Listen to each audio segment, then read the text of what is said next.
மார்கழி மாசம் ஆரம்பிக்குது.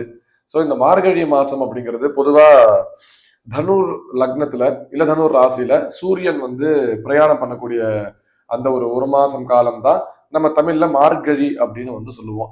இந்த தனுர் ராசி அப்படிங்கிறது காலச்சக்கர தத்துவ பிரகாரம் 9ஆம் வீடாக பார்க்கப்படுறது.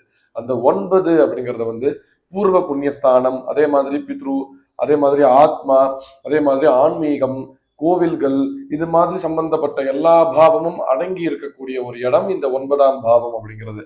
அதனால இந்த மார்கழி மாதத்துல எல்லா மாசத்துலயும் எப்பவுமே கோவில்ல பூஜைகள் ஆராதனைகள் அப்படிங்கிறது நடக்கும்.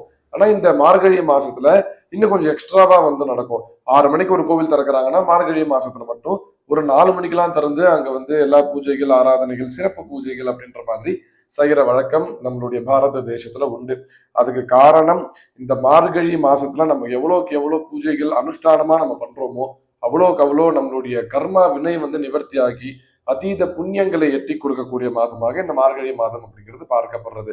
பொதுவாக இந்த மார்கழி மாசத்துல வந்து எல்லாருமே வந்து திருப்பாவை படிக்கிறது ரொம்பவே வந்து உத்தமமான ஒரு விஷயம். விஷ்ணு சஹஸ்ரநாமம், அதே மாதிரி சுப்பிரபாதங்கள், இது மாதிரியான ஒரு ஸ்தோத்திரங்களை வந்து நம்ம ரெகுலரா படிக்கிறதுங்கிறதே வந்து ரொம்ப உத்தமம்.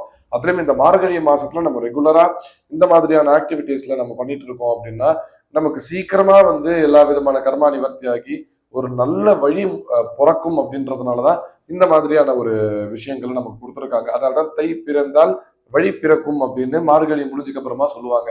மார்கழியில நம்ம எவ்வளவுக்கு எவ்வளவு இந்த மாதிரியான பூஜை அனுஷ்டானம் பண்றோமோ அவ்வளவுக்கு அவ்வளவு நமக்கு கர்மா வந்து கிளியர் ஆகும். கர்மா கிளியர் ஆன உடனே ஒரு நல்ல புண்ணியங்களை வந்து நம்மளை தேடி வரும். ஸோ அந்த டைம்ல தை மாசம் பிறக்குதுன்றதுனாலதான் தை பிறந்தால் வழி பிறக்கும் அப்படின்னு சொல்றதுக்கு காரணம். அவசியம் எல்லாரும் இதை கடைபிடிக்கணும். நன்றி, நமஸ்காரம்.